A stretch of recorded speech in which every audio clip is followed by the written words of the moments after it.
et j'aurai encore l'occasion, peut-être mon mari et moi, de revenir ici, de vous amener votre champion, de dire que grâce à vous, voilà votre champion.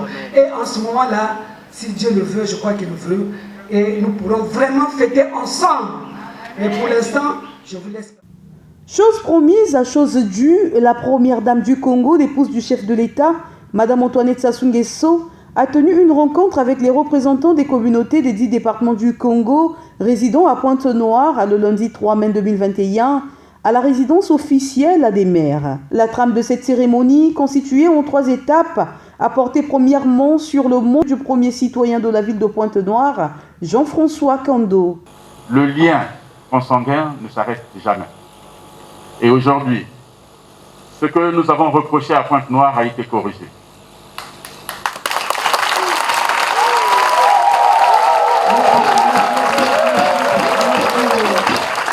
C'est pour dire que le président Denis Sassou Nguesso, à travers vous, à Pointe-Noire, est chez lui. C'est pourquoi nous avons dit pendant la campagne, Madame la Présidente, que lorsque un navire ou un bateau traverse une tempête, ce n'est pas le moment de changer de capitaine. Et les Congolais, notamment les Pointe-Noiriens, ont compris. Ce qui reste à faire, c'est que le président déroule sa feuille de route et engage les Congolais dans cette feuille de route. Les Congolais ici, réunis, mais un échantillon bien sûr, ne sont pas autant paresseux qu'on le connaît, parce que le Congo n'est pas d'aujourd'hui. Nous fûmes 4e puissance industrielle d'Afrique à une certaine époque. Donc, ce sont les mêmes Congolais. Mais moi, je suis un peu... enfin, je vais peut-être exprimer un sentiment de voir que les Congolais ne s'occupent que des individus. Il ne s'agit pas des individus. Parce que le président a beau prendre un Congolais pour le mettre ministre, mais il ne sortira pas de la planète Mars. Il est Congolais. Ce que les Congolais doivent exiger du président, c'est un changement de politique.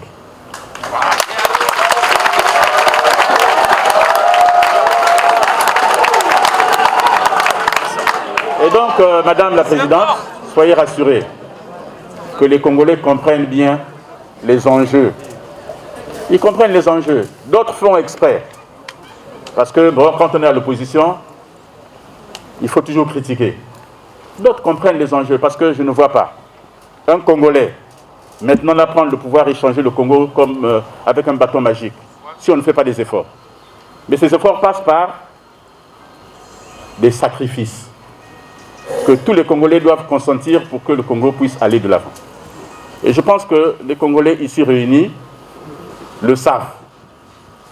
Ils sont, on va dire déjà, dans les sacrifices, dans la résilience. Parce que dans d'autres pays, la situation que nous avons vécue pouvait amener les gens à sortir avec les pancartes. Mais les Congolais ne l'ont pas fait. Les Congolais sont restés résilients.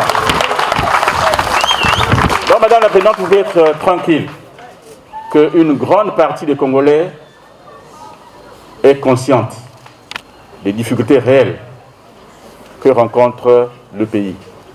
La construction des pays ne peut pas se résumer au seul président de la République, vous avez raison. Le président de la République n'est pas ministre, il n'occupe pas les postes du gouvernement lui-même, il n'est pas directeur général d'entreprise, il n'est pas maire, donc il y a une répartition. Chaque Congolais doit apporter sa pierre à l'édifice. Et donc c'est cela que nous voulons dire au président de la République. Monsieur le Président de la République, changez de politique. Reprenez ce que vous avez su faire dans les années 80. Voilà.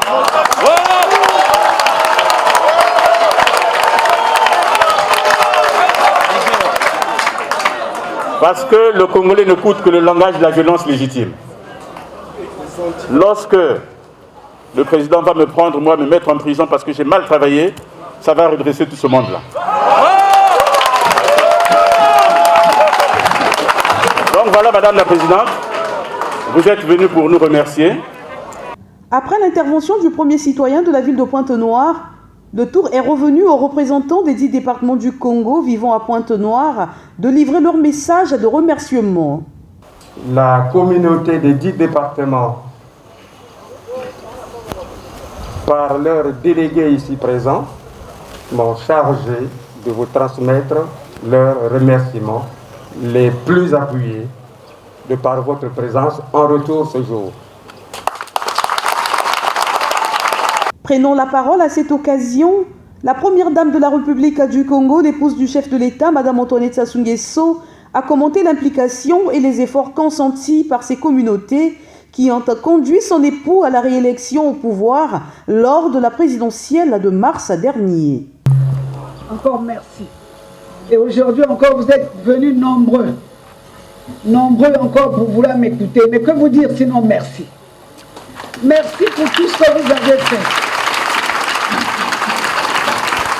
Merci pour l'accueil et de votre organisation aussi.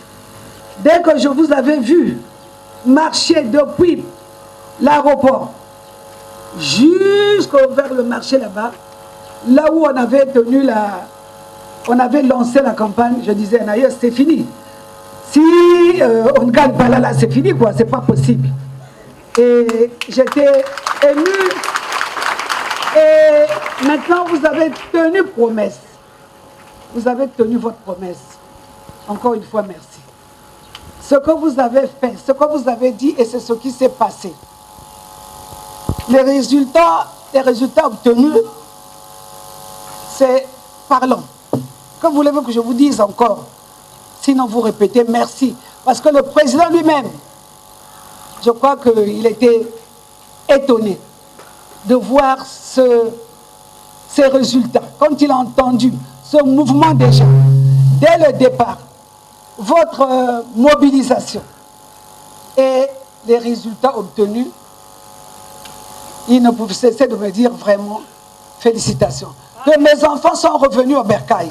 Donner au président la possibilité de réaliser ce qu'il a promis. C'est-à-dire que ça commence par nous-mêmes. Qu'il n'ait pas raison de nous. Qu'ils disent pas oui, voilà, les tracteurs sont là. Les gens ont pris les tracteurs et puis on ne sait pas ce qu'ils feront, ce qu'ils ont fait de ces tracteurs-là. Les gens ne veulent pas travailler. Il ne faut pas qu'il ait raison de nous encore pour dire, ah voilà, j'avais promis ceci, cela, j'ai lancé, mais il n'y a pas les hommes pour travailler, pour faire marcher tout ce que j'ai pu promettre. Donc, que nous ayons raison. Cette rencontre, qui s'est déroulée dans un climat de convivialité, a été également enjolivée par des différents groupes traditionnels du terroir, Lelu Lelu, Nzobi et bien d'autres.